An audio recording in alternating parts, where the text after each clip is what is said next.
Everyone got your microphones on? Green, green, green down there. Nolan? White. Green. Green, green. There you go. Let's go ahead and get started. How loud you want me, Nolan? Based on the cloud. There, better. Welcome you to the County Council meeting today on the 12th of March. Boy, time is flying this year. We're almost a third away, all the way through already, or a fourth of the way through. Hey, we'll have a opening. Councilmember Barbara Tidwell. Yes. I'm going to start my comments with a dad joke. Okay, how come there aren't any knock-knock jokes about America? Because freedom rings. That's a good one. All right, and then I'll finish my comments in the form of a prayer. Our Heavenly Father, we're grateful to be gathered here, and we are grateful for freedom. We're grateful for those founding fathers who were guided here to establish this great land. We're grateful for this valley, and we're grateful for the people who live here, the people who believe in freedom, and those who protect our freedoms. We're grateful for this opportunity to serve on this council. Pray for thy Spirit to be with us as we attend and conduct our business this night, that we might be guided in the right way that is best for the constituents and the members of this great valley that we live. And we're grateful for the moisture we've received. Pray that we would use it wisely and use it so that we can have good crops and water for all who abide here. And this is our prayer in the name of Jesus Christ. Amen. Amen. Amen. If you'll please join me in the Pledge of Allegiance. I pledge allegiance to the flag of the United States of America and to the republic for which it stands, one nation under God, indivisible, with liberty and justice for all. Thank you very much. Everyone looked at the agenda. I'll entertain a motion. So moved. Moved and seconded that we approve the agenda. All those in favor say aye. Aye. Any opposed? How about the minutes from February 27th? I just have one comment on the minutes. Amy's position was listed as HR, but she's really personnel.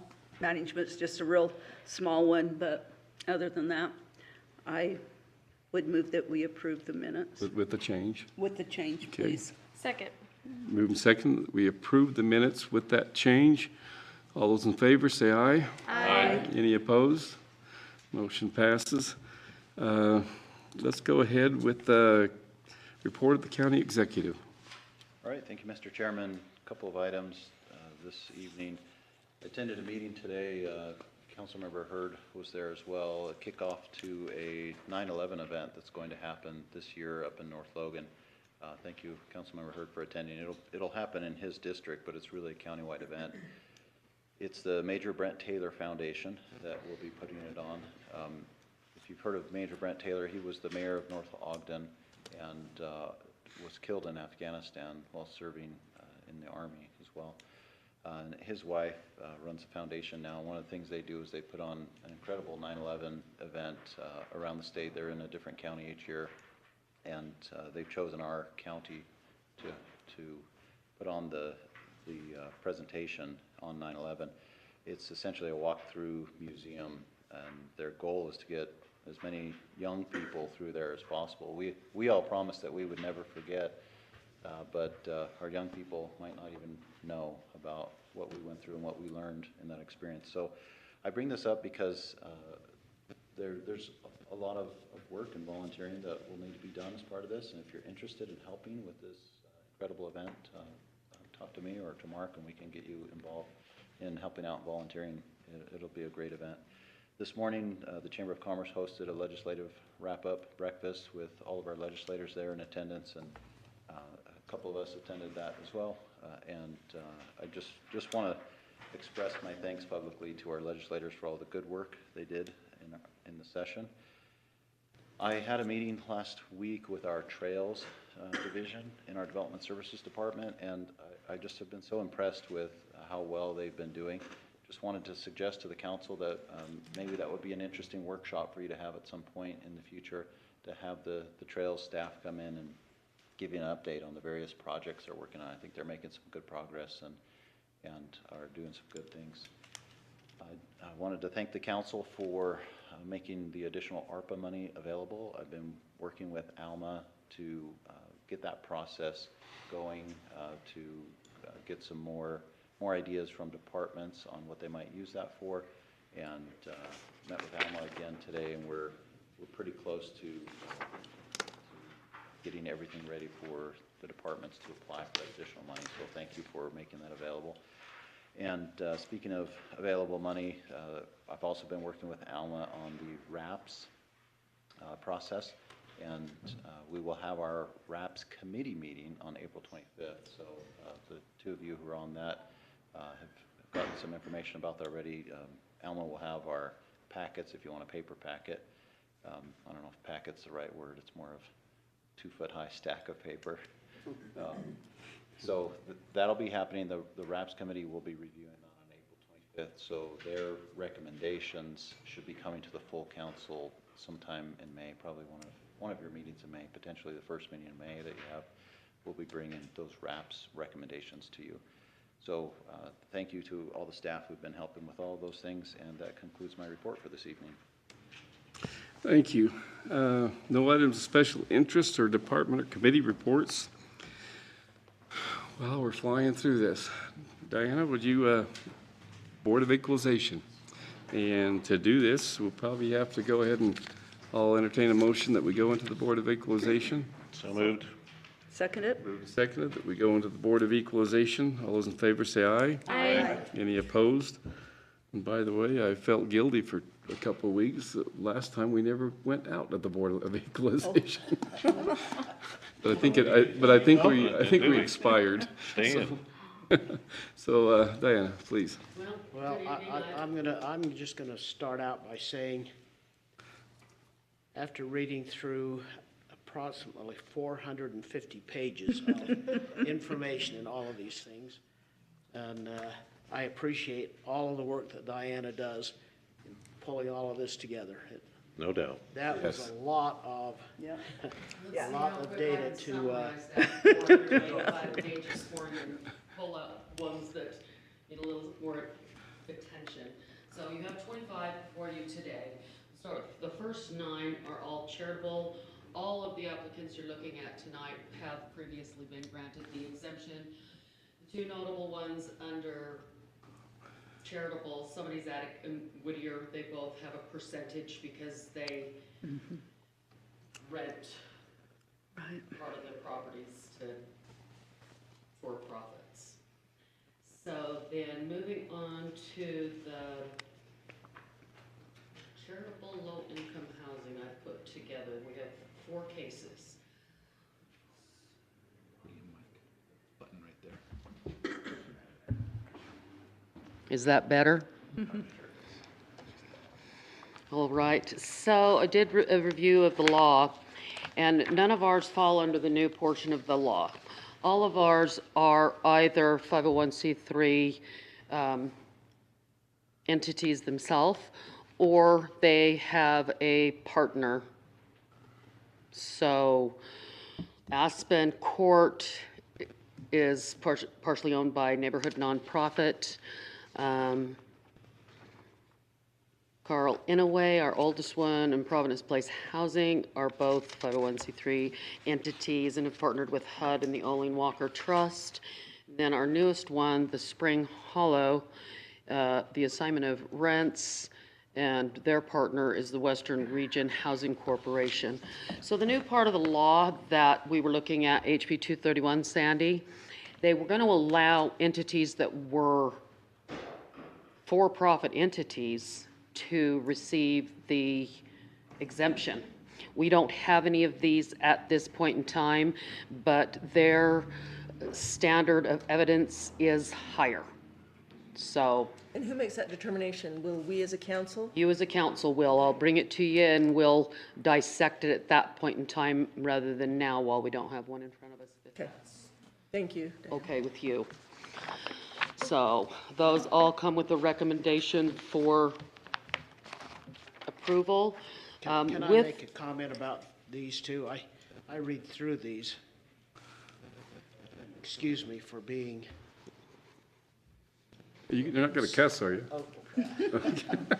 well, I read through these and I look at the number of tax exempt acres that exist in our county, particularly in Logan City. And yet these services still need to be provided to the people who live in these entities, invest in these entities, and things like that. And it really does, we have to accept the fact that the rest of the tax-paying citizens are subsidizing to a large extent some of the people who are lower income in our communities. And I hope our citizens recognize that and understand that there is a large amount of subsidy being given to Well, I have, to these entities. And as I read through these and looked at their financial numbers and things like that, these people are doing this low-income housing are pretty generous because they're not making any money. And if I were to invest in a property like that at a zero ROI, I don't know yeah. why I do that, but it's, Yeah, so a lot of those that. unless I'm not understanding all the numbers. Well, so a lot of where their them return got comes. money from the Olene Walker Trust, you know, for the capital outlay to build.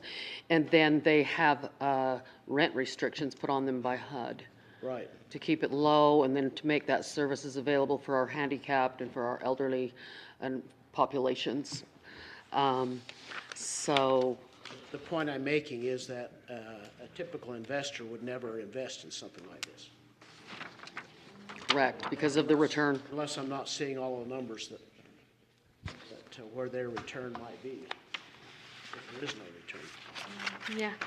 Are relatively low, you know, enough to provide staffing and Yeah, and that's it.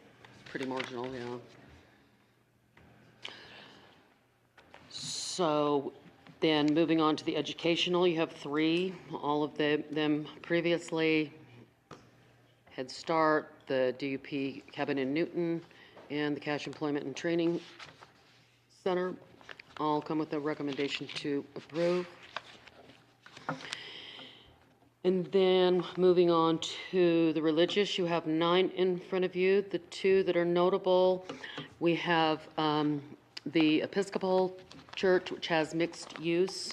So after we had our little hoorah with the State Tax Commission and, you know, where they had a retail operation, they've really turned that around. They make sure that they're renting to charitable. They prove up the charitable gift to the community for every single one of their occupants of the, which would be still Summerfest, the LGBTQ, and for the last 2 years, they've been providing a warming center. So that comes with a strong recommendation for approval. And then with the church, they have quite a few sheets of parcels, a lot of acreage. And I need to make the point that this needs to be with the exception of any vacant land. There is a strong case precedent that vacant land is not eligible unless there are a few exceptions, like in the cases before you, you have the Bridgerland Audubon Society, and keeping that land in its natural state is the gift to the community. But they can't hold it for future development. It has to be in use for their exclusive religious purpose. So That's all I have on the cases, but then Carl had posed the question last council meeting. He said, well, can we figure out how much is being abated? And I said, well, not without a lot of help from the assessor's office, because many of these, like church-owned hospital, they've never even had a value put on them. So we had 236 parcels that are exempted. Of those, 183 have no value. 53 have value, but it's questionable at what time that value was put on there. Could have been decades ago. So if you extrapolate that, we only have value on 22.4% of those parcels. And if you extrapolate and say at a minimum, it's about $8 million. Who and why do we have those 22% with a value? So it could have been owned by a taxable entity, and then say the hospital bought it, or a church bought it. So we carried that over from some. Yes, and there was some, at one point in time, Kathleen and I were figuring out what the taxable value on the hospital was, so she put some value on some of those, but for the most part, there is no value on them. On the church properties, no value.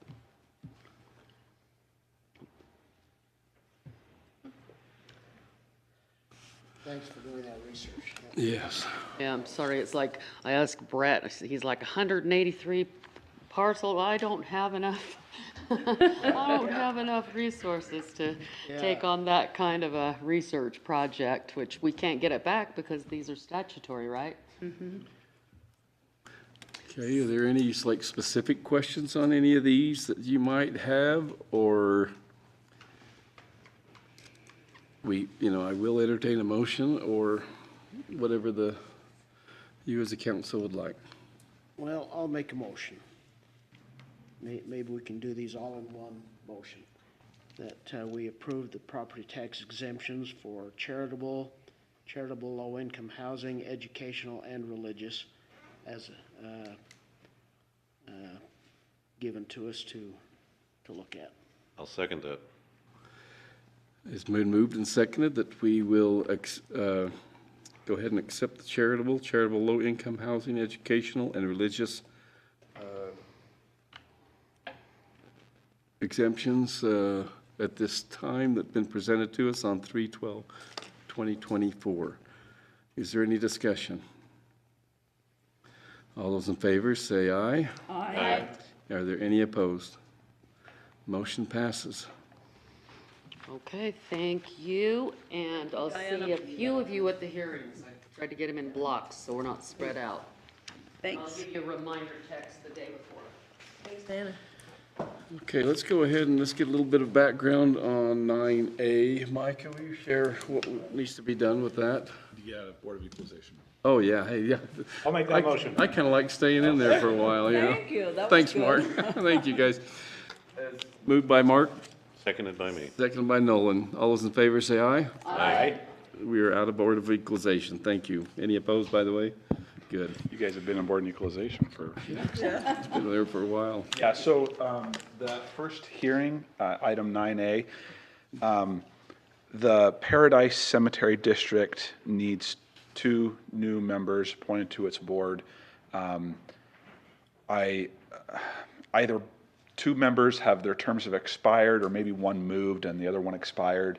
Regardless, they need to appoint 2 new members to the board.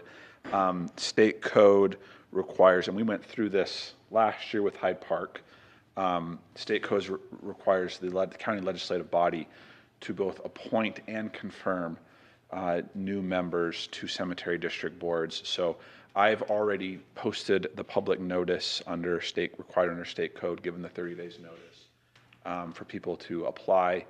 I believe we have 2 applicants right now, but we could receive more between now and the next council meeting. So there does need to be a hearing, and those who have applied will come to the next council meeting and introduce themselves and explain their interest in serving on the Paradise Cemetery District Board. So that's all that is. Okay, so let's go ahead and I think we're pretty well close enough right there to set that public hearing. Would someone do so? I move that we set a public hearing for March 26, 2024, Resolution 2024-06, appointing new members to the Paradise Cemetery District. Is there a second? Second? Moved and seconded, we set the public hearing for the March 26, 2024 Resolution 2024-06 on the new members to the Paradise Cemetery District. All those in favor say aye. Aye. Any opposed? Motion passes. I'll entertain a motion on the setting the budget hearing. I move to set the public hearing for March 26, 2024, for Resolution 2024-07, opening the 2024 budget. Second it? Moved and seconded. We also set that public hearing for March 26 for Resolution 2024-07, opening the 2024 budget. All those in favor say aye. Aye. Any opposed? Motion passes. We're so done. Let's go down then, if we could, to 11A. Mike, I believe you've got that, don't you? Or to share, or are we going to have Amy? Amy? I'll discuss 11B. Okay, thank you. Perfect, that'd be great. Thank you. Good evening, council.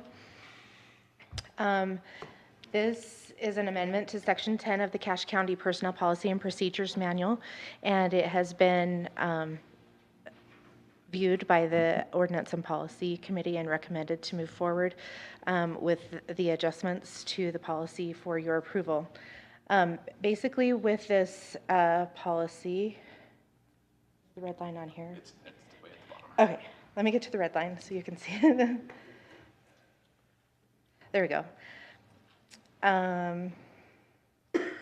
So basically with this policy, what needed to happen is because we have adopted the County Personnel Management Act, a lot of the changes are changing the Director of Human Resources to be the Director of Personnel Management. But then also, you'll remember that we had Career Service Council members that were appointed last meeting, and they would be the ones that would be acting here for grievances rather than the grievance committee. And so this is just changing the grievance committee to the Career Service Council, and then also just following anything that needed to be added to this section that was in state code that talked about grievances that the Career Service Council would be handling. Are there any questions?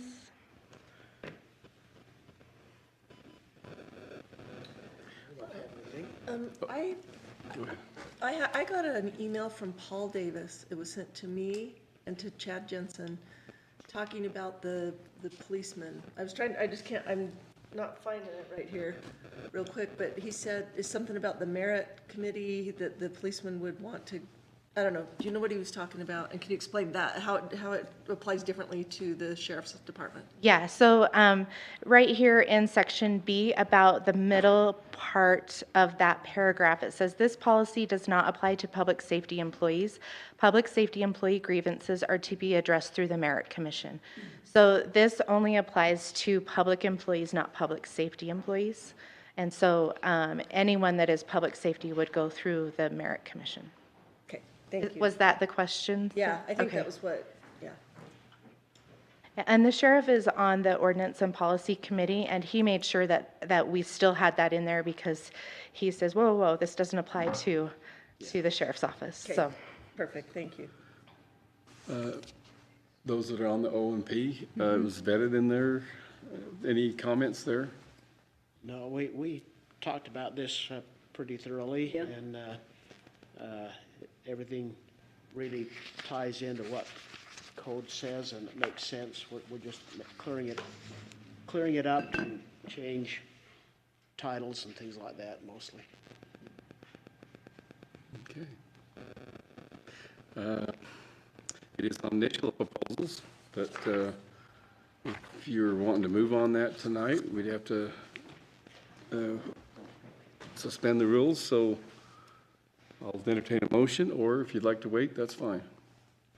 Well, I'll make a motion to suspend the rules and make a motion to approve Resolution 2024-04, resolution amending Section 10 of the County Personnel Policies and Procedures Manual regarding grievances and appeals. I'll second. Moved and seconded that we suspend the rules and pass Resolution 2024-04 on amending Section 10 of the County Personal Policies and Procedures Manual regarding grievances and appeals. It's open for any discussion. Is there any more discussion? Hearing none, all in favor say aye. Aye. Any opposed? Okay, it's unanimous. Let's go with Resolution 2024-05. Mike is taking that one? Okay, thanks. I can speak to that one.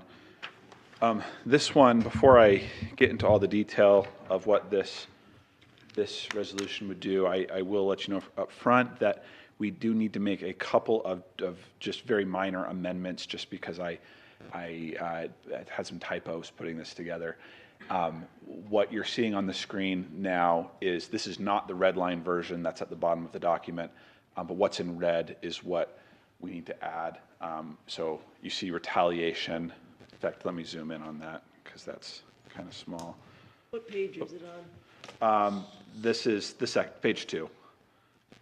Retaliation, then we just need to add the word means, an adverse action. It just said retaliation and adverse action. And then a couple of bullet points down, we just need to put a colon to say workplace, similar to the previous one, workplace means this.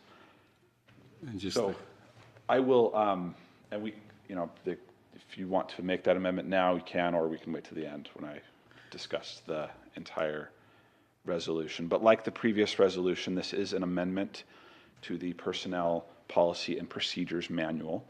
And what this does is it just clarifies some language that was added to this manual in 2021 by the County Council. And what it does is it clarifies some definition of retaliation, and whoops, that's more than I wanted. And then it makes similar changes that the previous resolution made, removing Director of Human Resources, and replaces it with Director of Personnel Management. And then it provides a process by which some complaints that are made by county employees regarding sexual violence in the county, how those complaints are reviewed. So I'll go over the current process that this policy lays out, and then explain how this changes that. The current process is that when an employee of the county believes that they have that another employee has committed some form of sexual harassment, misconduct, sexual violence, something defined here in this policy manual, they would then report that. They could report it. They could report it to the supervisor, to anyone, but ultimately that needs to go to the Office of Personnel Management, and that's the current policy. Mike, can I correct you? Yes. And it's not just employees, it's a worker, and a worker is defined there as what is considered a worker. Right. Where's that definition of a worker? It's in the very beginning of it. So on the red line version, That's what I'm it's looking for right now. Yeah. Page 8? I've got it on page 8. Section 2 purpose is the end of that section. Oh, yeah, there it is. Oh, that's the workplace. That's a workplace. What about, Yeah, where's a work- worker defined? workplace. The last I know, sentence, under 3, it says persons covered by this policy. section 2 of Exhibit 1. So persons covered by this policy would be, Amy, would that would actually be where we would establish who can file these complaints, but also for whom these complaints can be filed. So both who can file the complaints and who can be the subject of these complaints. Maybe at the top, Micah, because it does say, it defines it, and then it says that it would be referred to as a worker throughout the rest of the policy. Oh, hereinafter workers, okay. There you go. And Is that, I'm sorry, this is actually, this needs to be, this is the beginning of the red line, page 7, but it would be, that needs to say 1. The first paragraph there, purpose, and then the last sentence, hereinafter workers. So violence can be workplace related even if incidents occur elsewhere. Cache County recognizes that violence presents unique issues for its employees, volunteers, consultants, and contractors. hereinafter workers. So, Okay. thank you, Amy. So, Can I ask a question Sure. there? So one of our employees goes out of the valley, out of the state, goes to a workshop. And there's a consultant presenting and stuff there. This would engage that under this description if there was some violence or something happening there, or what? Not unless they were employed by us too. It has to, both parties have to be employed somehow by the county, correct? Well, it says consultants and stuff, and that's why I was wondering on that. Consultant that we hired, not one that was hired to speak at a So- conference? Like, would that be the But if we difference? paid, have we hired him? Yeah, Well, if we pay to go to that conference, have we hired him? yeah, I don't know. I didn't think about it that way. I'm not sure the answer to that question. I will say that this policy, it applies particularly to, and you can see here, I'm still in the red line version, page 7, Cache County's ability to carry out federal Office on Violence Against Women grant-funded projects. So this policy was, and I'll give some background to this policy. It was, like I said, it was adopted by the council in 2021 at the request of the Utah Office for Victims of Crime, and it relates to their interest in the county protecting from violence against women, and so this specifically is related to projects that are funded by the Office for Violence Against Women. That's a federal office, and then the UOVC distributes those federal dollars, administers those federal grants in the state. So what the current policy, like I described, a complaint would go to the Office of Personnel Management, and current policy, what this describes is that the Office of Personnel Management conducts an investigation and determines whether or not policy was violated, whether or not the complaint describes a policy violation. And then current policy is that the Office of Personnel Management then forwards the findings of that investigation to the county executive. County executive then makes a determination of whether or not the county can perform grant-funded projects under the Office for Violence Against Women, and makes a determination about any changes that need to be made in relation to the subject of the complaint, whether it be discipline for the employee or not, and what that discipline might be. But what this policy change before you does is it adds a definition of retaliation into this policy. Retaliation is an adverse action or credible threat of an adverse action against another for good faith reporting, conducting an investigation, or participating in any permitted activity under this policy. Retaliation includes conduct intended to restrain or conduct that has the effect of restraining employees from participating in protected activities under this policy. This is just a definition that comes from other counties here in Utah. It was just basically using some similar language from those counties, and also what the university, their definition of retaliation in their policy manual. The other thing that this policy does, this resolution does, is that it establishes that it clarifies that should a conflict or potential conflict arise that would jeopardize the integrity of the investigation, the Director of Personnel Management may delegate the investigation to an outside source. So if for some reason we believe, or the Office of Personnel Management believes that the investigation that it is being asked to conduct may have some sort of conflict, then the Office of Personnel Management can delegate that investigation to an outside body. And then should the outside source need to be compensated, the budget amount will need to be approved by the county council. Additionally, so remember, under current policy, that investigation goes from the Office of Personnel Management to the county executive. And just as we've created an avenue by which the Office of Personnel Management can appoint an outside entity to conduct the investigation, we've done something similar with the determination that is then made by the county executive. So there's a lot of red lines here, but what this primarily does is that if the executive has a conflict in making that determination over whether or not the policy violation compromises the county's ability to conduct grant-funded projects, then that determination will be made by the county auditor rather than the county executive.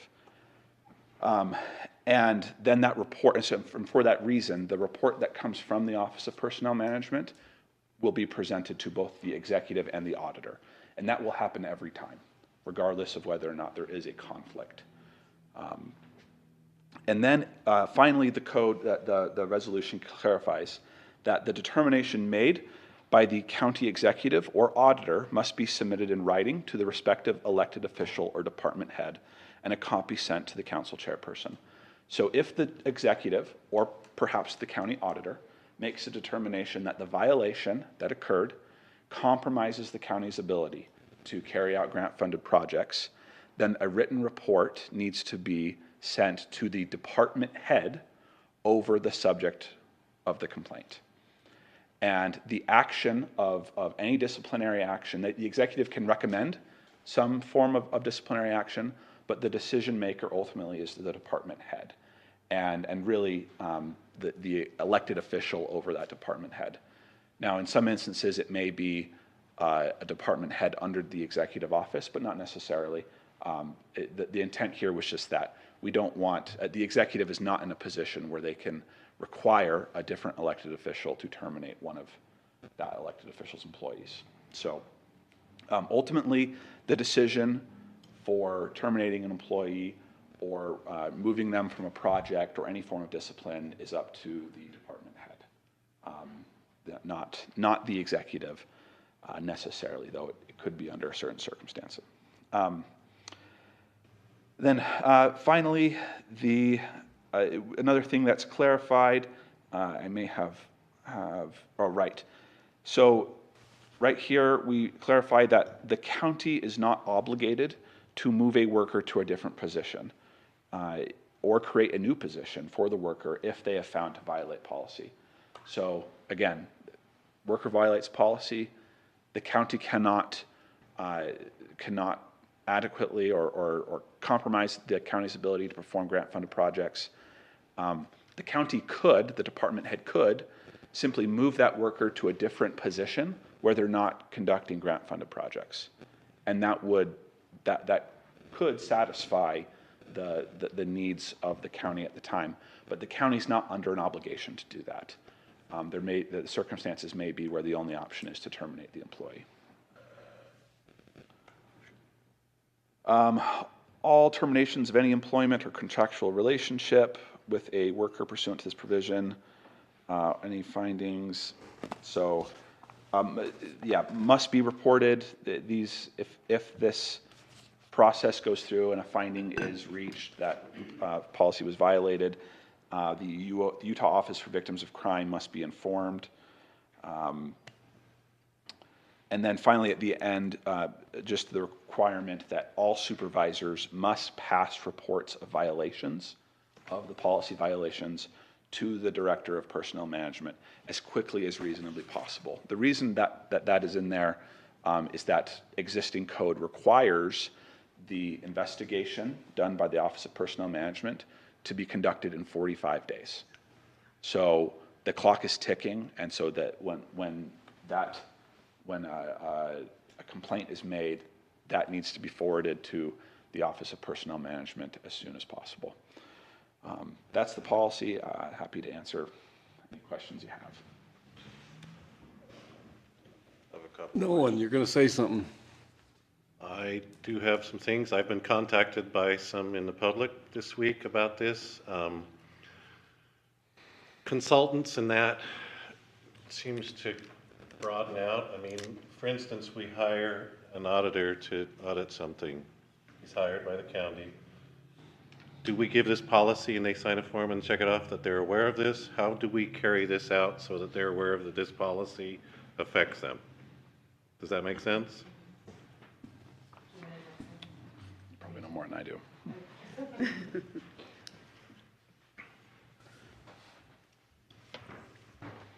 So yeah, as we've been going through this policy, you'll remember that we've talked about doing a county policy manual, is that what we're calling it? County, yeah.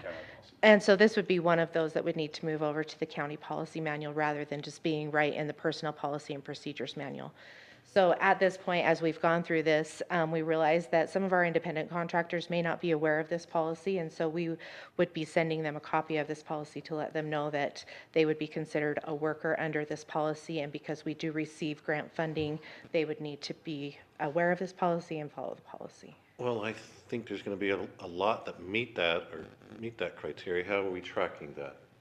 So any independent contractor that we hire has to actually come through they're paid through AP, right? And we also have to, I'm trying to think of the word, through the URS, we have to validate them that they're an independent contractor and that they are not post-retired through the Utah retirement system. So this could be part of that process as we get notified that we have an independent contractor, get the information that we need for that, and then send them a copy of this. So how far has this gone for our whole county employees, especially those who are department heads or elected officials? Has it been reviewed and vetted pretty heavily by them? So this went through Ordinance and Policy Committee. Right, but for somebody who's going to be affected, and I'm not against this, I'm just saying I was contacted and there's some citizens who are like, okay, let's look at this a little bit deeper and just making sure that we're headed down the right path for all things. And so I'm not against it, I'm just voicing those who have contacted me as well. Yeah, I have a similar question. So Amy, let's say it's our auditor, our outside auditor that Sure. Councilmember Gallon mentioned. Are you saying that just because they have a contract with us, that all of these policies, all of our personnel policies and everything? No, apply to just them? this one is the one that would apply to an independent contractor. It's not sitting in the right spot as it is sitting now in our personnel policy and procedures manual. And as we've been going through the personnel policy and procedures manual to see what needs to be moved over to the county policy manual, this is one that we noticed needs to be there so that it would be more applicable and be able to be seen by others, but also be sending them a copy of that as they are an independent contractor. Are you saying there's something in their contract that is kind of a generic statement that says, as part of this contract, you have to follow all of the policies in the county's I'm not aware of what the contracts say because I'm not the one who would be drawing up those contracts.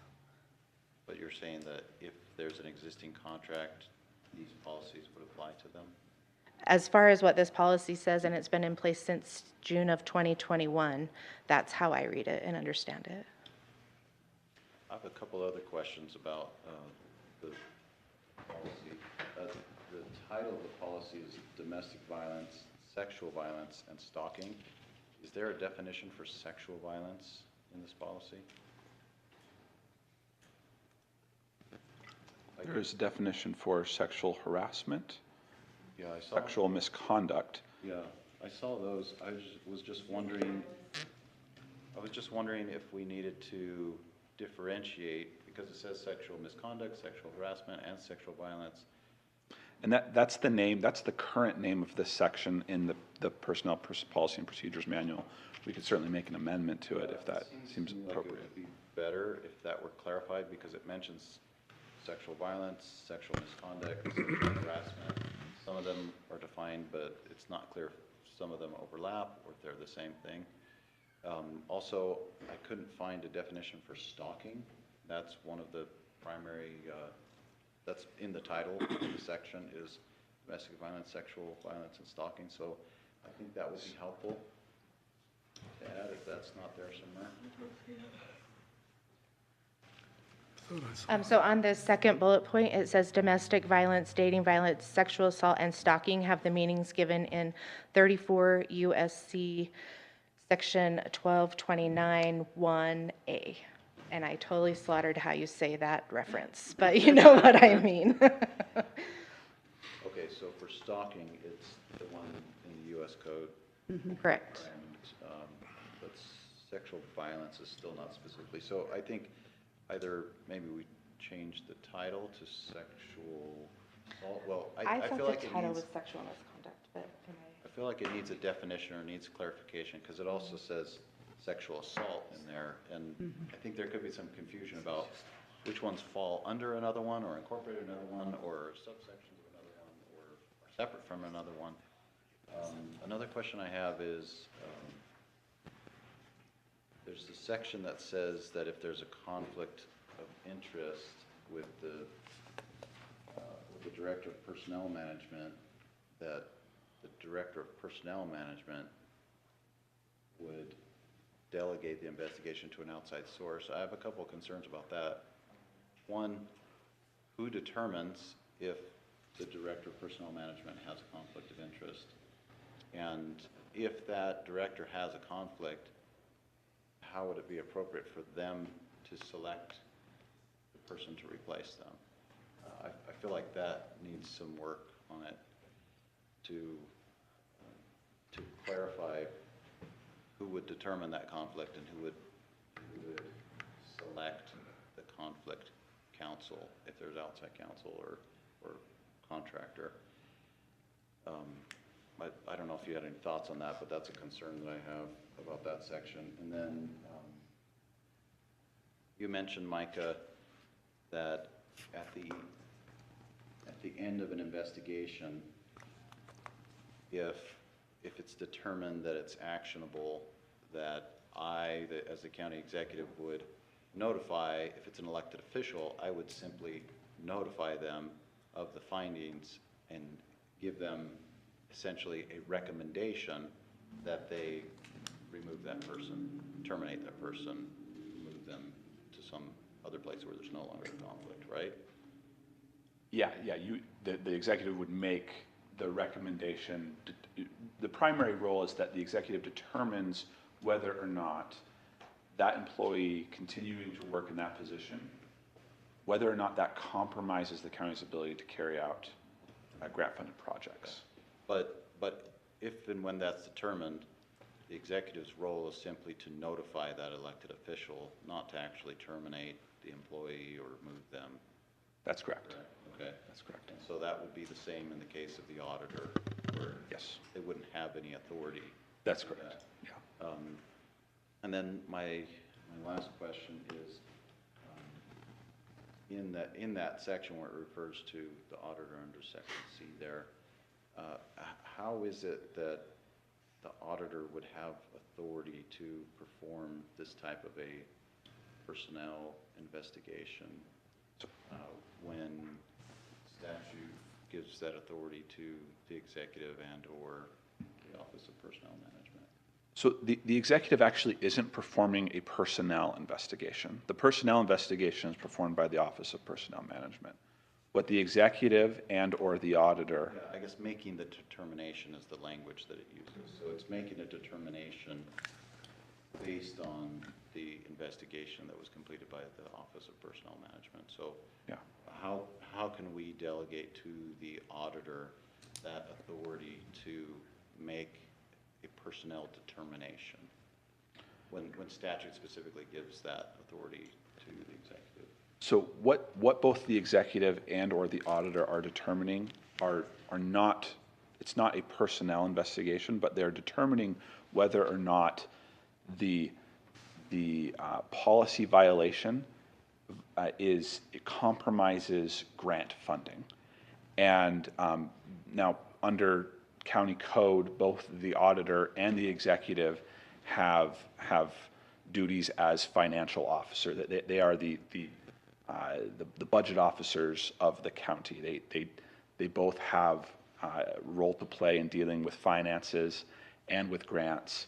And so the idea was there that while the executive, because the policy initially put that on the executive, and it would be by default an executive role, the auditor, the reason the auditor is the alternative person to make that determination is because the auditor also is dealing with grants and because it's simply, it's related to county finances. So it's just in the interest of maintaining existing grant funding, keeping that in the county. My last question is, there are a couple of references to a conflict of interest, but is that defined what that threshold would be? It's not.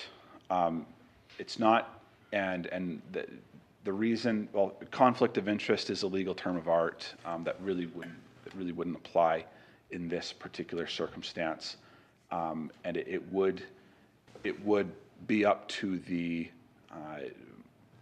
executive to determine that he or she has a conflict that makes that determination in this particular circumstance that may be before the executive, that makes it inappropriate for the executive to be involved in this particular circumstance and steps aside, and it would go to the auditor. However, the policy also kind of plans for the case where the executive may not do that when it may be appropriate to do that. And that's why the report from the Office of Personnel Management will go to both the executive and the auditor for every circumstance here. It's just that when the executive does not recuse themselves from that determination, the auditor would have the information they need. What happens if they both get it and they have conflicting opinions? Well, if you're saying if the executive was supposed to recuse themselves from the determination, or I guess I need more information about your hypothetical. Well, I don't know what supposed to means if the executive determines that on their own. Well, certainly if the auditor believed that the executive. Yeah, so what if the auditor believed that and then made a determination, but the executive made a determination also, and then they're in conflict? How would that be resolved? I don't think it would be, and ultimately it would. The department head or the elected official would then get two opinions, and yeah. ultimately they'd have to make the decision. And that's the what needs to be remembered throughout this both in current policy and according to after this change, is that the department head they're the ones that actually enforce any decisions. And so, that's not going to change in this policy. So the department head will remain really the enforcer of the decision made by the executive or auditor. Thanks, Mike. I have a question on contractors. That seems broad to me, on the term or the name contractors. For instance, if we go to when the sheriff had some things built, that's a contractor that contracted that building. Are we extending this to that type of stuff? Or when we contract for construction in the county? I just have a question how the contractor goes. I think we have to go back to, this here is affiliated with the grants, right? Yeah. And that's only. All, Okay. this is all affiliated with us, make sure that we're maintaining, those grants. And I would, it was the external auditor was mentioned as an example of a contracting entity. I don't think that the Office of, I can't speak for the Office of Victim of Crime, but I don't think that they're going to look at any actions by an external auditor as compromising our county's ability to take on grant-funded projects. However, what the current policy still allows for is for an employee who feels as though they've been victimized by the actions of a contractor to still go to the Office of Personnel Management and report it, and the Office of Personnel Management will make a determination over whether policy was violated. And that can still happen regardless. It would then go to the executive, and if it was the external auditor, I'm just going to make an assumption that the executive would say, hey, this doesn't really have anything to do with grant-funded projects, so I'm not going to make a recommendation in this case, but that doesn't mean it's not bad. It's just that That's the important thing to remember, what this is all about. So to clarify, Micah, which of these sections apply to OVW grant-funded projects? Is it only this subsection C? 5C.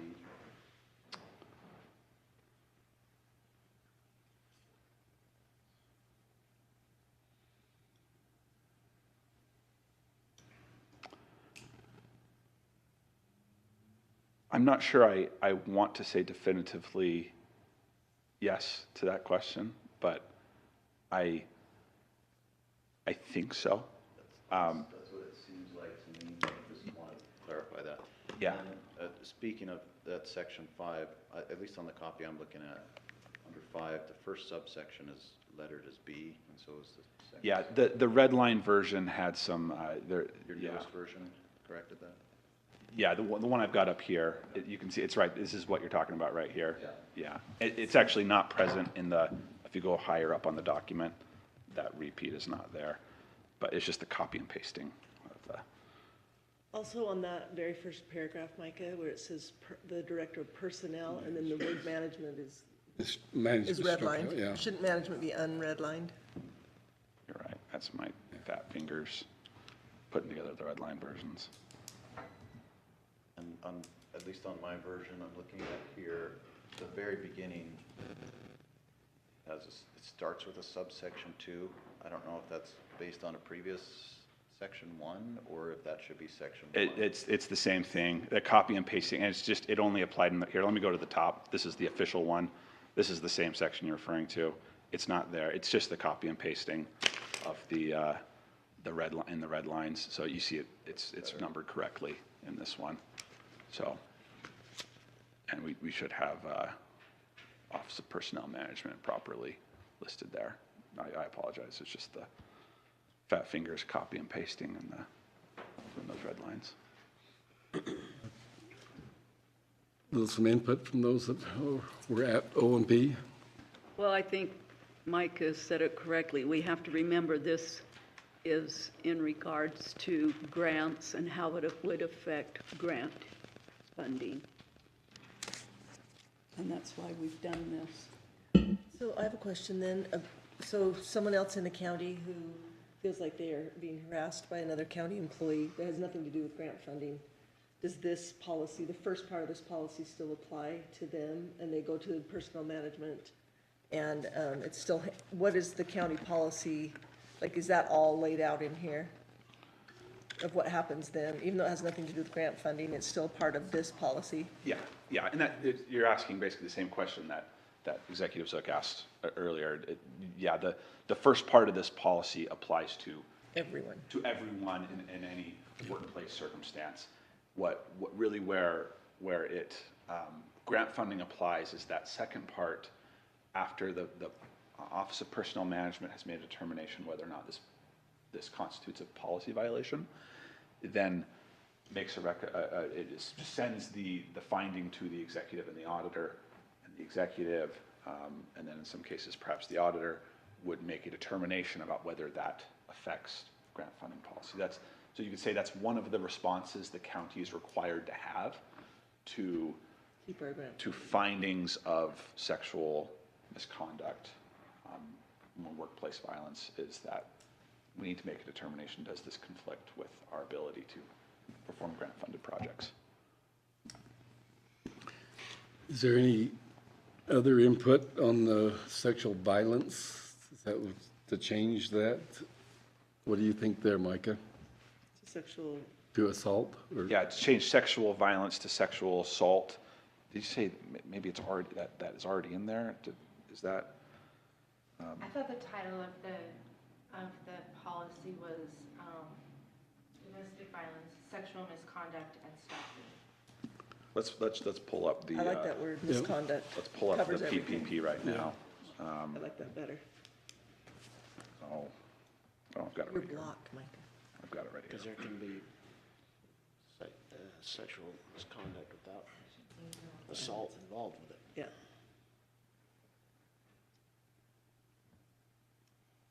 Yeah, so the current policy does say domestic violence, sexual violence, and stalking. But that could be where you recommend to change the title of the policy to be Yeah. sexual misconduct rather than sexual violence. Yeah, the council's at liberty to make that amendment if they like. I'm good with that. Yeah. I'd actually take that in the form of a motion if you'd like to amend this. I'll make that motion that we amend the title of this policy to say domestic violence, sexual misconduct, and stalking. I'll second it. And that you want that to continue any other place within the document too? Well, Where it refers to that? they still need to talk about sexual, where else is sexual violence mentioned? That's what I was looking for. It's, it's a few places it's just at the title, I guess. I guess if you change the title, then it would change it in several other places. So it does describe domestic violence in section 2. Domestic violence, dating violence, sexual assault, and stalking have the meanings given in federal code, 34 USC. Yeah, And so that domestic violence is in there, but it doesn't say sexual. says sexual conduct. Yep, sexual misconduct. Sexual misconduct, right sexual down there, yeah. Okay. And Sandy, can I add my fixing my 2 typos into your amendment Yes, as well? yeah. Okay. All those in favor of changing, there was a second, didn't? Barbara Seconded it. Okay.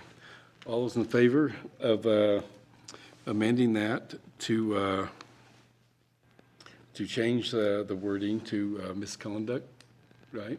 And those other clerical errors that were brought out in our reports there. All those in favor say aye. Aye. Any opposed? Okay. Any other input from O and P on how this is and what your thoughts are? It's a policy change that's needed for clarification purposes and for being able to make sure that we don't ever fall into a condition where we make ourselves ineligible for grant funding, and particularly as it relates to VOCA and Okay. those kinds of funds. Any other input? Any other I just discussion? think it's really important that anybody who feels like they have been harassed or mistreated by someone else, that they have an avenue to say something and, have it determined what, in a fair way, who's in the right. And so I think this clarifies a lot of things. I'm really happy with that. Yeah, I think that's, OMP reviewed and recommended with those sentiments that this helps clarify and is in an effort to give direction to smooth the process in a tough time. Perfect. Any other? Okay, whatever your pleasure is, it is under initial. Those changes, if you'd like to entertain a motion, or we could even wait till next week. Or Nolan, next did you week. get all of your questions answered well I was enough? just going to say, I would like to postpone this until next time. Some questions were brought to me yesterday that I would like to discuss with other council members and even legal, just because they expressed some concerns, and I'd like those to be heard. I'm not saying I'm against this, I just thought they brought some important discussions to me that I'd like to have those brought out and talked about. I don't know if anybody else has heard that, but that's my opinion. I'm good with leaving it to the next meeting.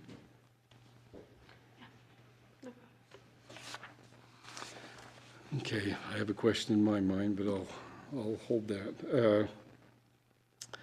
Okay, so that one there, because it is under initial, we'll leave that on the agenda for the next meeting. Okay? That being the case, let's go ahead and we'll go over to the other business that we might have there. Any additions, deletions, changes to that? Okay, let's go down to council member reports. Mark, let's start down there.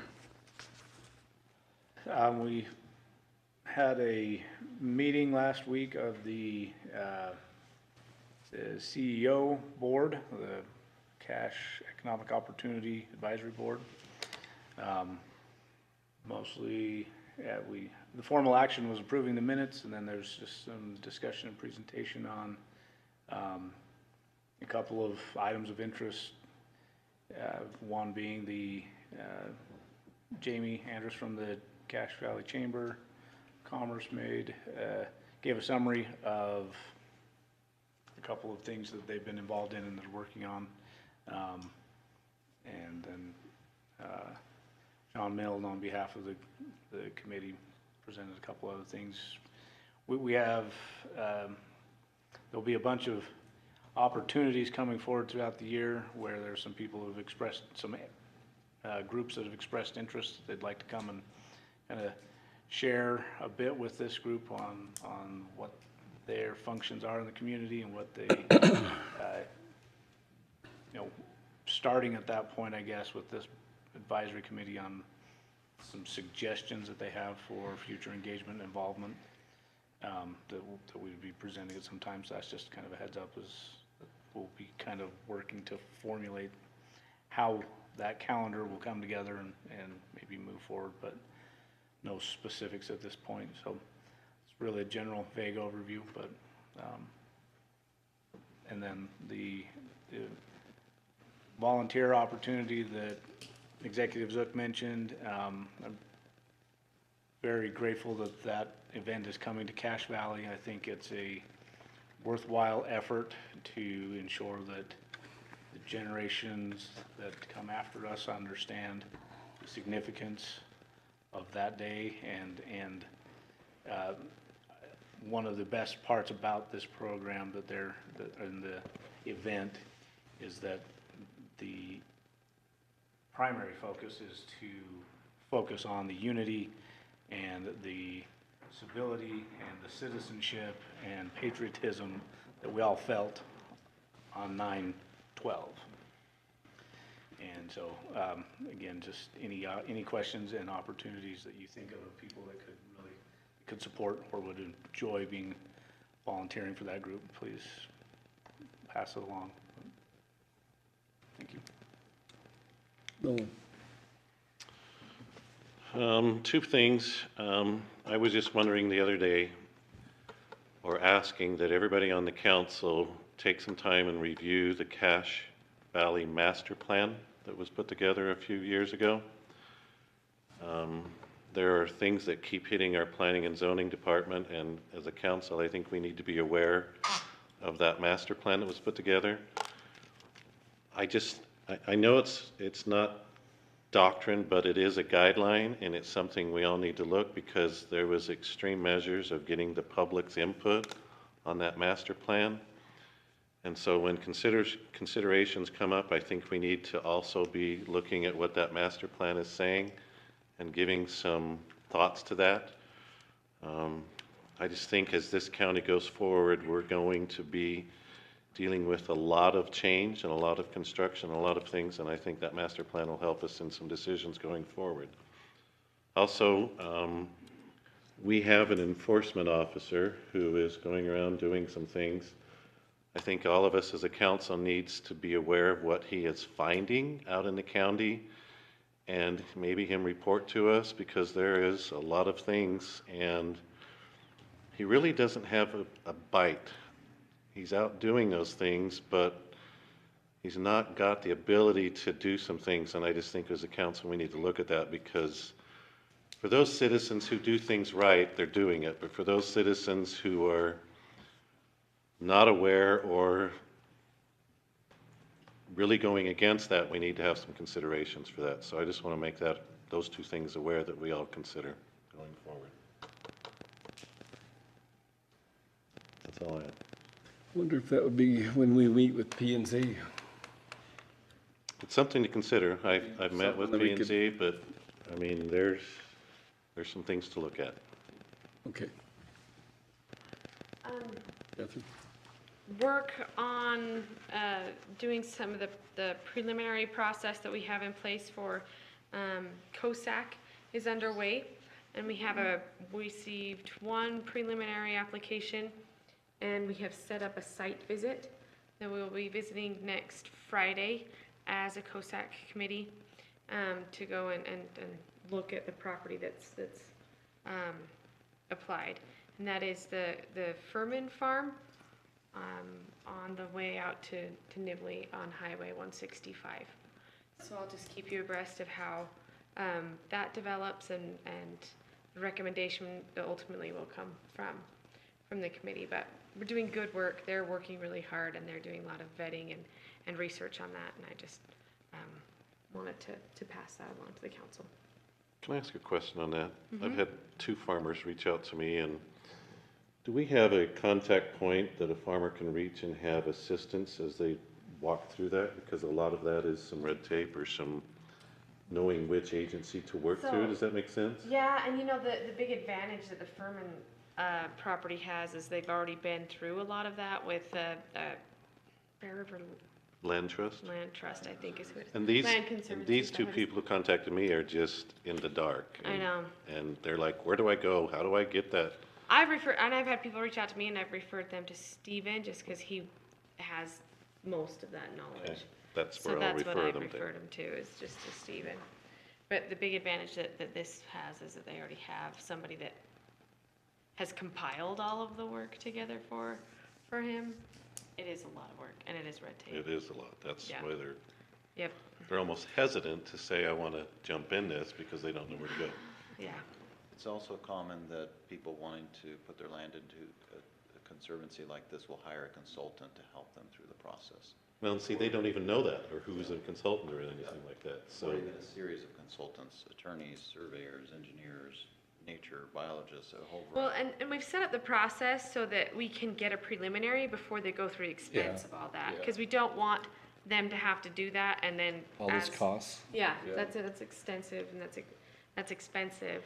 So yeah, so that's why I said reach out to Stephen, and then we can at least get him in front of the committee as a general idea to That see would if help. it would even be weighed on our criteria as land that we would, as of right now, think that would Cool. qualify. Okay. Thank you. Barbara? I'm really proud of the work we're doing with the O&P committee, and I appreciate Carl and Mark on there. Micah and Jairus have really gone through a lot of work Yeah. on these things. Well, We did have done what's her name, 2020? Micah? The minute taker. New master plan? Megan Isaac came in and took minutes for us the other day, and I think she's going to be awesome. And then also, we did talk about subtitles for the ledger accounts. And Micah, would you like to maybe just give a little bit of information on that so they know what we're looking for on that? Yeah, so Ordinance and Policy Review Committee has been considering a new policy that would apply to the county budget and the budgeting process. So every line item in the budget has a 3-digit sort of suffix, if you will, that indicates what exactly that item is for within the budget. And a lot of those 3-digit codes are standard across the county. So like one is the 230 is travel. That's every line item in the county that is for travel. The code ends in 230. And then professional and technical is 310. So the Ordinance and Policy Review Committee has been looking at a policy that would standardize what each one of those 3-digit codes, what it actually means. Because right now we have the code, we have the name that goes along with the code, and that's what's standard across the county. But there's not really a policy for what exactly that means, because some of them are kind of vague. Like 240 is office expense. Well, there's a lot of office expenses, and there's some things that could go in multiple codes, and we may not necessarily want that. So in the latest meeting, Barbara, I think what you're referring to is, because one of the challenges here is that if the council gets too specific on what those 3-digit codes mean, we're really restricting department heads.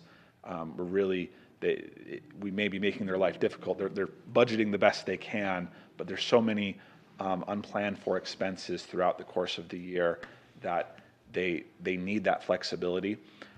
So one thing that's now being considered would be that there would be groupings of codes, so multiple 3-digit codes grouped together, where perhaps a department head could transfer from one code to the other, but as long as it's within that group, they could do a transfer, up to a certain amount approved by the auditor. And so currently they can already transfer up to $1,000 approved by the auditor, but maybe within a grouping, they could transfer more than that, maybe 3, maybe 5,000. Again, as long as it's approved by the auditor. And then in return, the council could get very specific about what these codes are. So we're having that specificity that the council, I think, is looking for, what some on the O&P committee are looking for, but in return, we're also giving department heads some flexibility to where they can, if they need to make a transfer, they can make that transfer without needing to have a budget opening every month. Right. So. Yeah, we didn't want to get caught up in a budget opening all the time. And Betty Weeks has been very instrumental in working with Micah, and we've been very pleased with that. And Maggie had some really good ideas in the meeting also. But we're looking to have that finalized by the time everyone needs to start working on their budget, so that we can have that in line for next year's budget. And that's all I have. Okay. Thank you, Micah. I have done quite a bit lately with the local homeless council, the local homeless council is a state mandated group that each area of governance has. So we have the Bear River Local Homeless Council. Anyway, Mayor Daines and I went to Salt Lake this last week and visited their homeless encampment, kind of talked to some people down there. We are not in Cache Valley in a position where we need something like that, but it's good to look at that. We talked about some different funding sources and some things that we could. And just so you're all aware, there are, like, our CAPSA people take care of anybody who's homeless because of domestic violence, and they are so overwhelmed. They're amazing. They do amazing with very little, and they're pretty overwhelmed. Like, they're just at capacity all the time and constantly looking for funding. And I met with Jill, who is the director of CAPSA, last week also, and she, I'm not asking the council to do this, but just putting the idea in your mind that we might want to hear from them. They really feel like they are a function of law enforcement. They are not just another nonprofit in the valley. That because they exist, it takes a lot of pressure off law enforcement. They're not doing as many arrests. They're not doing as many prosecutions. That they maybe could use some funding from the county at some point. And I just wanted to, I don't know if that's even something we want to talk about, but she did talk to me and ask me if we would even consider that. So we are getting, the state has approved more money for the homeless population for this AOG. And so we just are in the process of putting in those requests for funding. And we are getting just a little over $1 million in the requests from the agencies that we have, the partners that help homeless people, came to almost $3 million. So we're gonna have to pare that down. There's more going on that we need to be aware of, and we have a great homeless council that's doing a really good job pulling all the service providers together and taking care of the different things that we can. The warming center does really good. I met with our treasurer, Craig McAllister, with the new way that we've structured everything in our financial department. That put a lot of extra duties on him, and I'm going to be working with him. He wanted someone to just be an extra set of eyes on a couple of things, and so I'm going to try and help him out with that once a month, and kind of try and just make sure that he just felt like he wanted someone else to do that until we get it, the clerk and the auditor separated and all those new policies set up. And then I was in the meeting that Executive Zook was in this morning with the legislators, and you were already aware of this, but I was not. That, last year when the water people came and talked to us and they wanted to restrict our development and our growth because of what they say our water levels are, and we said, well, can you please tell us what we really have? Can we study that? And the legislature, they were able to, with Casey Snyder and Scott Sandel, they got funding for us to do that. So they are going to do some kind of a determination so that we can get a baseline. How much water do we actually have? And so that when we make those decisions about growth, that they're based on actual data. So anyway, I think that's most of it I've been doing lately. Well, being at the end of the row here, everybody stole my thunder already, so I don't have anything else to add. Thank you. Good. I actually, we had a roads committee. Yeah, Is there anything you'd like to share on that? there's a lot going on there. There are a lot of these. A lot going on. I still think it, I mean, especially for us on Roads Committee, but I'm sure the whole council would find it interesting to travel some of the roads in the county that are not pretty much traveled by most of us. Go up and see some of those in the forest area that the county is responsible for. They are responsible for a lot. And in fact, we even have contract with the Forest Service, so we do some roads in the forest area. So those guys are tasked with a lot, and it'll be interesting to see how, I think tonight they're expecting anywhere from 6 to 15 inches of more snow in some of the mountains, and so our spring runoff could affect some roads and some culverts and some things again. And it's amazing the cost of a bridge or a culvert. Yeah. It just sucks everything out of money-wise there. And then you gotta put a road on top of it, so that's crazy, and so we gotta watch that. You know, I think that would be a beneficial thing if we could set up some field trips and go and see these roads. And I agree, get some side-by-sides and go look at the scenery that we have in this valley, but also the roads that let us see the scenery in this valley.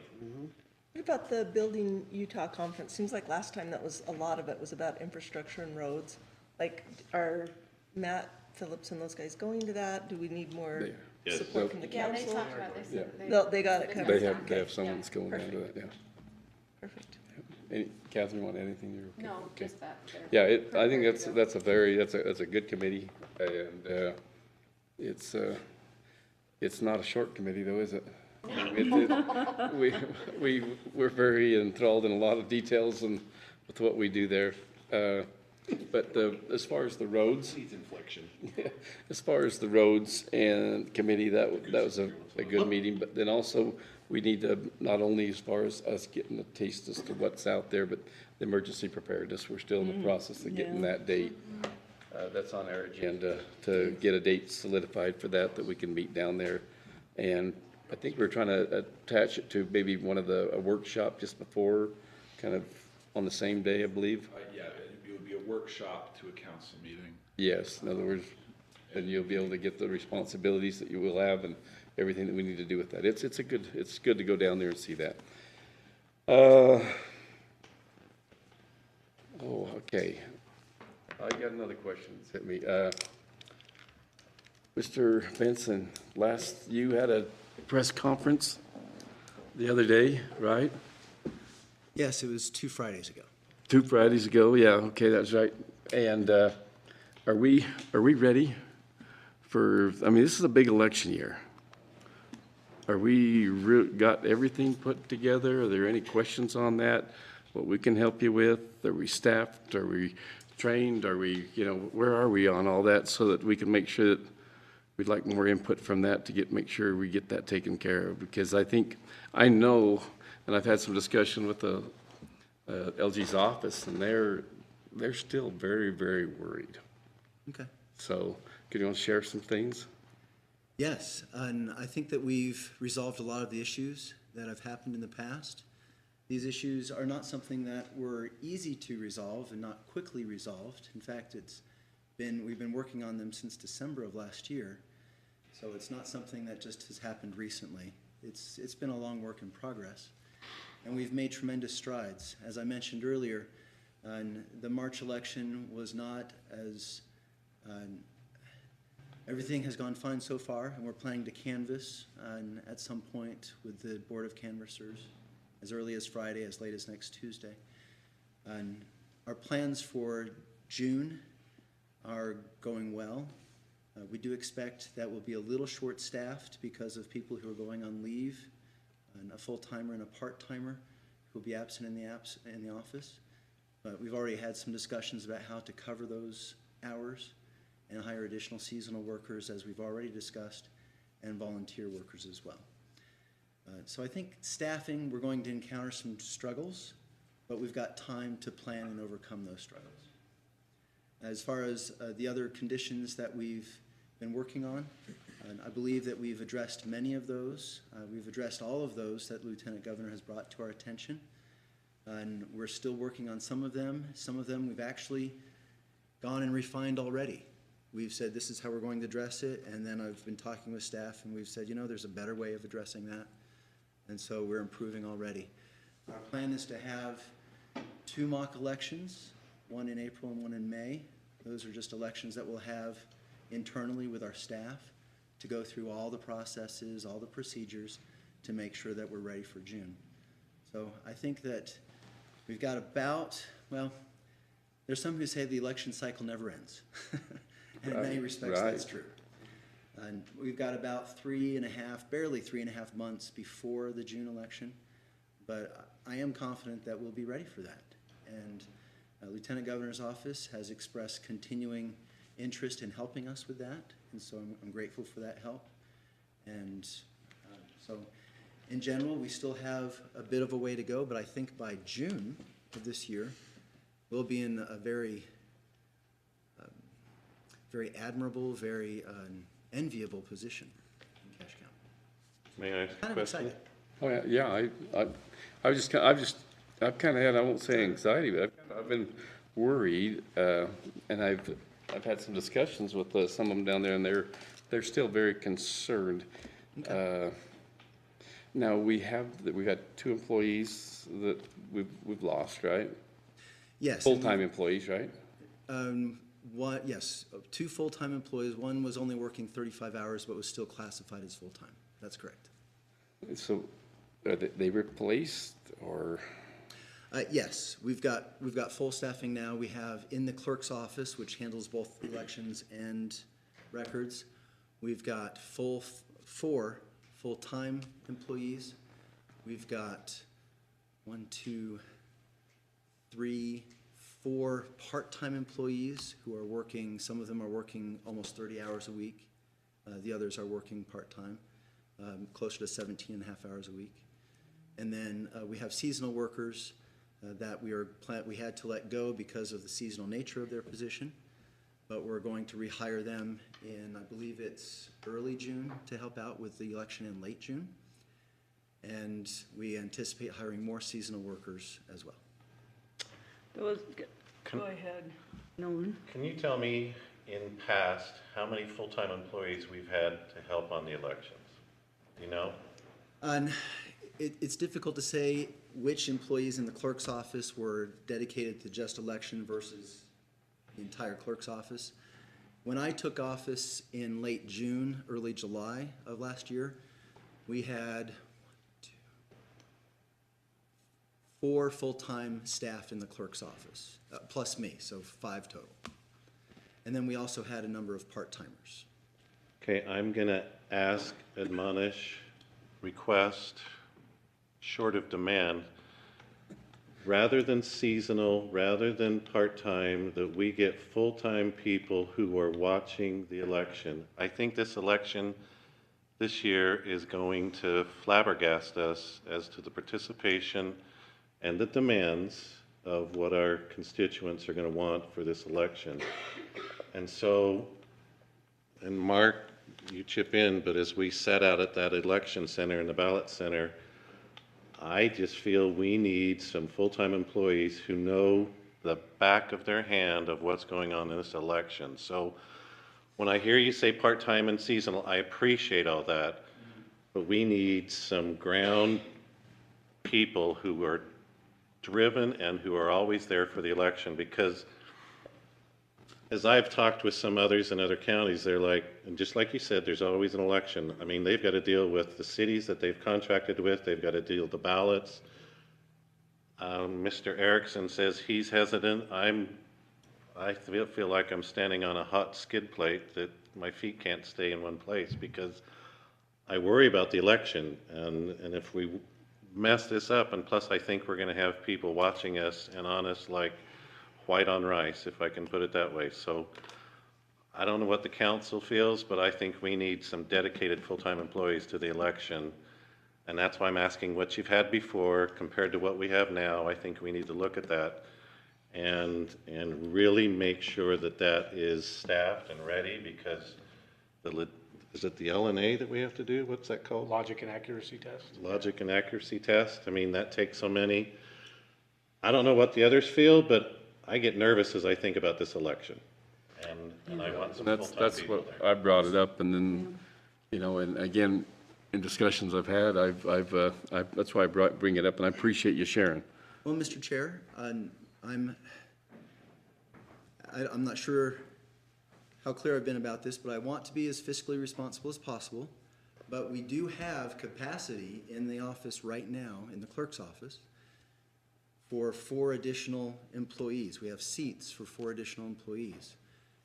If the council were to allow it, I would be happy to expand our full-time staff to as many as you would allow. That just means that we need to increase our budget for full-time staff. See, and that, What, I think we've already budgeted for, more full-time staff than what you've probably got, don't we? Haven't we? I don't believe so. We have budgeted for more seasonal staff. We did that in a budget opening earlier this year. If we have budget for more full-time staff, I was unaware, and I'm happy to do that. What have we got with Dustin and Robert, who were no longer there, right? Right. So is it their replacement? There was a short time where we had 5, again, I apologize, let me review the count here. While Dustin was on administrative leave, he was still technically employed with the county, and at that point we had, I'd have to go back and look at my history, but I believe we had 4, perhaps 5 full-time at that point as well, while we had some of the staff on administrative leave. But I don't believe we have budget for more full-time staff. If I'm incorrect, I'd be happy to add more full-time staff. And in this case, I'd be pleased to be wrong about that. Well, I don't want to be a dime short and a dollar wasted, because when it comes to the election, wishing we'd have done it better is too late. So, We haven't had a chance since the March 5th primary has completed. We haven't had a chance to go in and thoroughly review our new processes in preparation for the June election and see how we can make some economies and make everything work. But if there's some others who have talked to me about adding more staff as well. And admittedly, I was a little hesitant to do that because I wanted to make sure that we were fiscally responsible, and I knew that I would have to come to you for that permission. But if it sounds like you've already thought about this in advance, and if it's something that you would like to do, we do have the room for it. I don't know whether we like to do it. Yeah. But I think maybe, I don't, I'm bringing it up because of some discussions I've had, and I think we really need to look at extremely serious and like immediately, so that, we have to do this right. well, they have to be trained. Yeah, properly. right. And you could start training tomorrow and train and train and train and make sure that every process and, you know, and there's that sequence and the scope of everything that's gonna, I think, you know, I just think that now's the time to move on it rather than even 1st of June. I'm worried about if we wait till 1st I don't want you to misunderstand. We are constantly training. We are training on a daily basis on all of the functions within the clerk's office, including elections. Okay. So it's not something that we don't train and then we suddenly train here. We're making sure that everyone is aware. Even clerks that are not specifically designated as part of the election staff, we still cross-train them to help us with the elections. So even though we may only have 1 or 2 people dedicated to elections, we've got all 7 or 8 of us who are trained to help out. But I understand, I hear what you're saying about having more full-time staff, and I'm happy to do that. I believe that But realistically, you have openings right now, right? we have seats where those full-time staff could go. No, you have Do you have open. advertised any positions?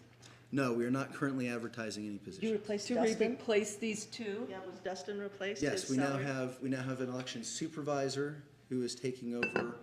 Dustin's What title was- was election coordinator. Was that that pulled Michelle? from your staff already, or did you replace him with a new employee? No, that was pulled from existing staff, and we've promoted some part-timers that we've had in the past to full-time status.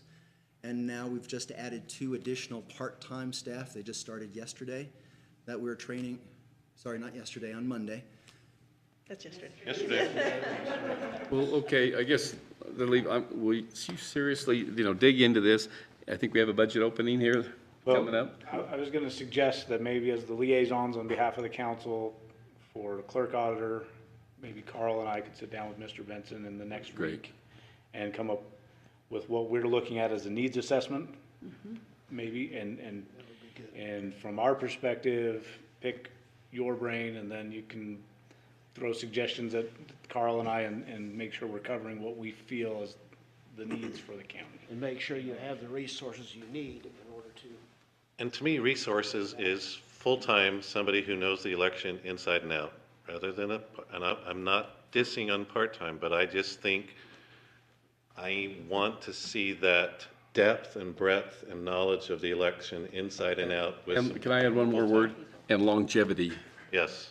We got to have people that'll stay there. Yep. You No, know, that makes that are, perfect that are sense. treated to where they will stay there, and that they love their job, and and they have that culture, say, hey, this is a great place. And So if you can turn the lights on when they don't even see the light switch, because they've been there so much, If I so. may be so bold, and I'll preemptively recommend, perhaps, Mark, before we meet in person, and that we could probably add 2 full-time staff. And I know that I worked with our personnel office many times, and I know that if we're looking to hire, we should probably do that sooner than later. So, Well, to me, I haven't seen how we've filled Dustin and Robert. I haven't, yeah, that's one of And my maybe Amy can concerns. help us on that, so as we go through, or Mark and Carl as they meet, but please meet, and I'd like a report back to the council, so, because I get nervous about the election. I mean, Okay. when you hear what happened in we Salt can- Lake with the GOP caucus and stuff, Yeah. Mark, Well, Carl, I said next week, but I can make it happen this week in my schedule, so if that works. get together, hash it out and everything, and if you have to, have something even ready for the next budget opening, and, or What just we're something. saying as a council is we support that. Yeah. Our election process needs to be covered, so if that requires more money on the council, we support that. and what I'm hearing is that potentially it might be as many as 2 additional full-time staff members. Well, that's we why I'm just, saying, what did we have in the past that ran elections? I mean, we've got to get it right. yeah. We've got to get it right, and I think I opened up a can of worms here. So, Hey, but let's be birds and digest the worms. Let's just, let's just jump into it. Let's get it right. I welcome and I appreciate this, okay. and thank you for offering But, staff. I appreciate that. correlate though, and Amy, I think we can let's get some things put together and just make sure that we start now, and so everything's just running smooth, and those I love what you brought up, those mock elections, that you're gonna be doing. Hey, if you have to run through a half a dozen of those, and just parts of them, and just keep it, oil it up, and to where it just runs like it's supposed to. And If I may, one, LG's office, I know, they are reaching out. They would really love to hear more from you, and just ideas, and they are happy to help you. I do know that. I haven't heard from them directly recently, but I'm happy to reach out to them as well. And just one last parting comment, and that is that this is not something that we stop and put on pause and then start again. We are constantly preparing for the next. And so I don't want the council to think that we've been waiting for some reason and then we're going to push a button and start again. We're working on this on a daily basis. Okay. Thanks. Make sure that's communicated though with everybody so that we understand. So, okay, that's all I had, and I won't grab another can. Afraid it'll get opened up, but I'll Mike enter. has something. Oh yes, we got to set a Yeah, our canvassers meeting. Board of Canvassers meeting, if our Mr. Benson, if you could just fact check me here. Sure. As early as the Friday afternoon and as late as Tuesday afternoon. That's Friday of this week and as late as Tuesday afternoon, a week from today, for Board of Canvassers to. We need to get that set now. We can't, it has to be advertised too, doesn't it? Yeah, different elections. I don't be advertised, so it'd be nice if we could If set you got a that. preference, We should have the data ready for you by noon on Friday. And I suspect many of you have participated in this in the past and realize that this could be a very short meeting. yeah. And so Would Monday be better for? I would dare say Friday afternoon if it's convenient for the council. David, do you know if there are requirements? Do I need to publish some of the data that from the No, audit? once it's certified, I do need to publish the data as the elections officer. But it doesn't need to be published 24 hours in advance of No. the meeting? The data, no. And the announcement for the meeting does need to be published, and I've forgotten exactly how many days, but I believe it might be 48 hours. I'd have to look in code to. It might be 5. Oh, okay. Well, let's get on that right away then. Yeah, I honestly don't know. I think You need at least, how many council? And I don't believe the full council is required. I believe a majority is required, so at least 4. But I can double check that as well. And so what date are we looking You at? talking Friday then at noon? One day, 2 days. Well, we're planning to have the data available at noon. We have an audit scheduled that morning, so we don't want to provide the data until the audit is complete. But that should be rather routine. And so, The date is available, or would Monday at noon be better to do that? We have to do it at noon? Hold on here. Yeah, if we can go a little later on Monday, Monday would work. Later? I don't care, whatever. I could do 2 on Monday. Yeah, 2 or 3. That's my wedding anniversary. That work I'm not out? coming. Monday? Let's go Monday at 3? Okay, let's go Monday, 3 o'clock, then if that'll work out. And guys, everyone look at your schedules. Can we get 4 of us there? Michael, will you reach out and Yeah. and we'll correlate, I notice it tomorrow. we correlate which 4 can be there. And I won't be available. That's my wedding anniversary, so I'm going to take. What a that. great way to have your husband celebrate. Celebrate democracy. Bring the data and we'll verify it with you. so. Okay. Okay, I'll entertain a motion then to go into executive session for those, So moved. the strategy session to discuss pending or reasonably imminent litigation and the discussion of character, professional competence, or physical or mental health of an individual. Second. So moved, seconded. All those in favor say aye. Aye. Any opposed? We will be doing this upstairs.